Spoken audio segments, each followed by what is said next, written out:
are commanders of terror group.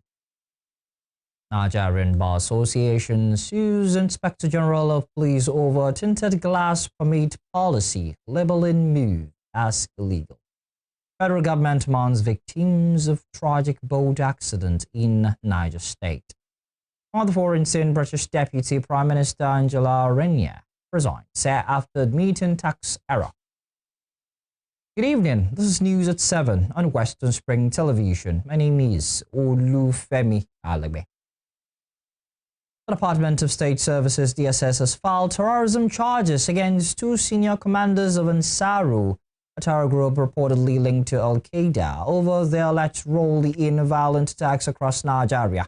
The suspects are Mahmoud Usman, also known as Abu Bara Abbas, who is described as the Emir of Ansaru, and his deputy Mahmoud Al-Najeri, also known as Malam Mahmouda. According to the Secret Service, the charges against them include leading a terrorist organization, funding its activities, recruiting members, and planning violent operations nationwide.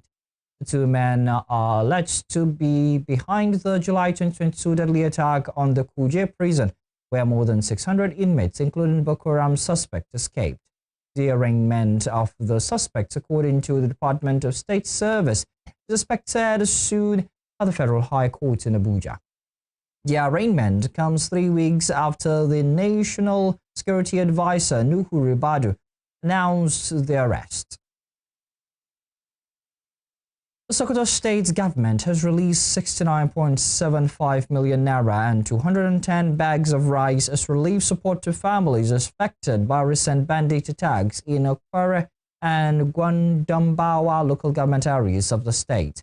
Governor Ahmed Aliyu, who led a high-powered delegation on a condolence visit on Friday, described the killing as unfortunate and inhuman, while pledging his administration's commitment to restoring peace.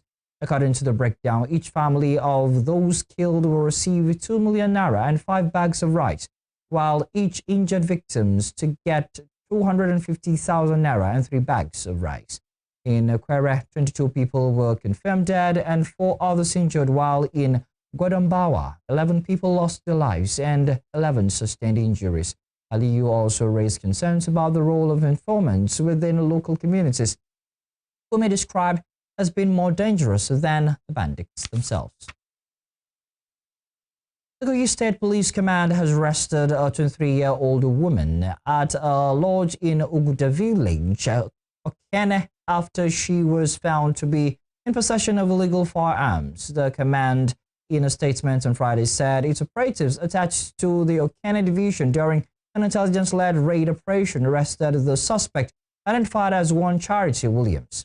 Following a tip-off, the police said they recovered one locally made Beretta pistol, over 2 million naira, 6-pound rounds of 9mm live ammunition, hard drugs, an axe, and 4 phones. The police public relations officer, Williams Aya, in a statement explained that the security agencies had gathered that a suspected criminal was sighted in Yuandra Lodge, alleged to be a suspected criminal hideout at Aguda village, Okene. He said that the police swung into action and raided the lodge, noting that upon searching one of the rooms, which was booked by one Christopher Kadiri, a female suspect was arrested and the exhibits were recovered from the room. The spokesman said efforts were ongoing to apprehend the suspect at large while the investigations was ongoing. The National Drug Law Enforcement Agency, Edo State Command, says it has arrested 26 suspected drug traffickers and seized about 41,410.53 kilograms of narcotics. The state's command of the agency, Michelle Ofoyeju, disclosed these on Friday in Benin City while presenting the monthly progress report of the command.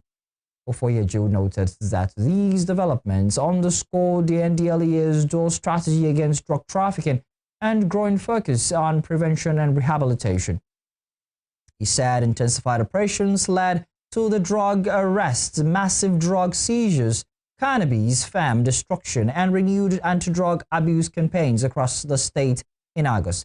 Ofoyeji also said the NDLEA operatives destroyed 4 plantations of suspected cannabis farms in Ebule Forest, Oman West local government area, covering 15.8 hectares and yielding about 31.83 kilograms of cannabis.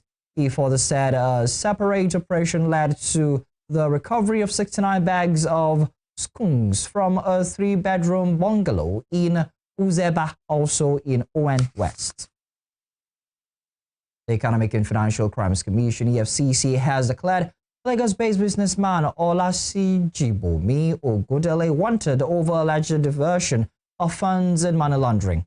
In a wanted notice signed by its head of media and publicity, Dele Oyewale, and posted on his official X handle on Friday, the commission appealed to members of the public with credible information about Ogundele's whereabouts to come forward. Ogundele, founder and chief executive officer of Sujimoto Luxury Construction, is known for high-end real estate developments in Lagos, particularly in Ikoyi and Banana Island. The company has gained prominence in Nigeria's luxury property market, with projects valued in billions of naira. Although the FCC has not disclosed the specific amounts allegedly diverted, the declaration signals that Ogundele is under investigation for serious financial crimes. The wanted notice also highlights the Commission's increasing focus on high-profile individuals in the private sector who are suspected of laundering illicit funds through real estate and luxury investments. The Abia State government has sacked 6 officers of the Ministry of Justice and an Internal Audit Administrative Inquiry Fund that they allegedly manipulated payroll systems to receive excess salaries. According to the statement by the chairman of the Abia State Civil Service Commission, Enoeze, the dismissed civil servants included a principal accountant, senior accountants, chief executive officer, assistant chief executive officer, principal executive officer, and a senior executive officer. The state's government explains that the disciplinary action followed a detailed investigation by the State Civil Service Commission, which independently reviewed financial records and interrogated the officers before concluding they had knowingly benefited from irregular salary payments to the detriment of the state. He also said those formerly indicted would be handed over to the appropriate law enforcement agencies for prosecution.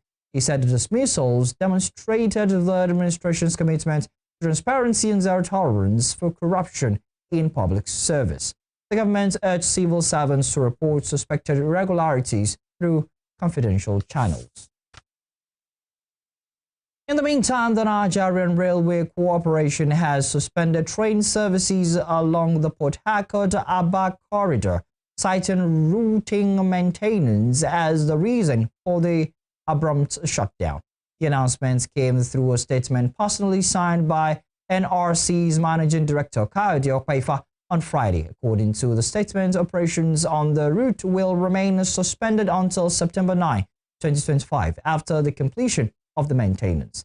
This came amidst growing concerns among train passengers who fear the move was sudden and may signal deeper operational or safety issues.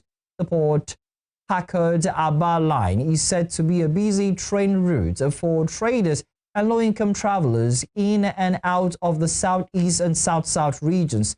This line has experienced a surge in usage in recent months due to rising road transport costs and security in the region's highways. Public confidence in the rail network has been shaken following the recent derailment of a Kaduna-bound train, prompting a halt to services on the corridor. Elsewhere, the Nigerian Bar Association (NBA) has issued the Inspector General of Police, Kayode Egbetokun, over the tinted glass permit policy, labeling the move as illegal. In April 2025, the IGP introduced a policy instructing the public to apply for and get annual motor tinted glass permits from the Nigerian Police Force for a stipulated amount. However, during the Nation Executive Council of the Nigerian Bar Association at its pre-conference NEC meeting held on August 23, 2025, the association said it would challenge the legality of the Nigerian police force tinted permit policy in court. He described the move as a violation of the right of the citizens and has raised several other genuine concerns, including the validity of the Motor Tinted Glass Prohibition Act, a military-era law under which the people has sought refuge. The NBA noted that it is being informed that the portal and the policy are to be managed by a private vendor, and there is no indication that the funds generated from the enforcement of their purported policy will go into the Federation account. The Inspector General of Police initially pegged the date of commencement of the enforcement of the policy to the first day of June 2025, but subsequently extended the date to the second day of October 2025.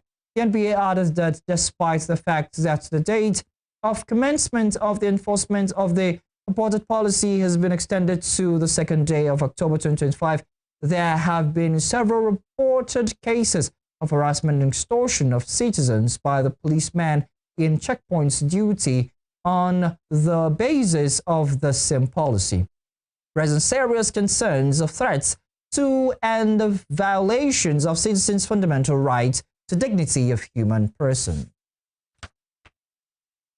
The federal government has mourned the victims of the tragic boat accident in Bogu local government area of Niger State, which reportedly claimed the lives of 30 people. The Minister of Information and National Orientation, Mohammed Idris, extended the government's condolences to the families of the victims, the government, and the people of Niger State. The minister commended the Niger State government through the State Emergency Management Agency for its swift rescue operation, which ensured that all passengers of the ill-fated boat were accounted for. He also urged passengers to always prioritize safety when traveling on inland waterways. According to the minister, the federal government has directed the National Orientation Agency to mount a massive nationwide sensitization campaign to raise public awareness on safety measures when using inland waterways. Talking politics, lawmaker representing Borno South, Senator Alin Dume, has asked the President Bola Tinubu to include special presidential projects for the North-East region in the 2025 supplementary budget and the 2026 budget proposals. The senator, in a statement he personally signed on Friday in Abuja, said doing so would address the crippling social infrastructural challenge bedeviling the region. The special residence projects are major initiative or large-scale infrastructure and policy reforms overseen and championed by a country's president. It will be recalled that for the past 15 years, the Boko Haram insurgents have been waging war against the Northeast region, destroying public infrastructure, including schools, hospitals, roads, police and military formations, churches, and mosques, among others. The insurgents have also killed thousands of residents, displaced several others, thus crippling socio-economic activities and causing humanitarian crisis in the zone. The lawmaker urged the 6 governors in the Northeast region not to relent in promoting concrete initiatives that would make life better and meaningful for the citizens. A former deputy governor of Gombe State, Tandra Rubainu, and the chieftain of the People's Democratic Party, Jerry Damara, have defected to the All Progressives Congress, APC, from the PDP. Tandra Rubainu, who served as deputy governor under former governor Ibrahim Dankwambo between 2011 and 2015, joined Damara to defect alongside all the prominent PDP members from the Gombe South Senatorial District. Speaking when they presented their membership card to Governor Muhammadu Inyawa Yahaya Damara, a philanthropist from Kaltungo local government area of the state, pledged full support to the Governor Yahaya and APC administration in the state. He cited the developmental strides under Inyawa Yahaya's leadership, particularly in infrastructure, healthcare, education, and rural development, as a motivation for their decision to join the APC. Damara described their move as a collective decision driven by the APC's led government's practical leadership and service delivery. You're watching News at 7 on Western Spring Television. Still to come. State governors call on citizens to imbibe the virtues of sacrifice, love, tolerance, and compassion that Prophet Muhammad is known for amid Eid celebration. We'll bring you more on this when we return.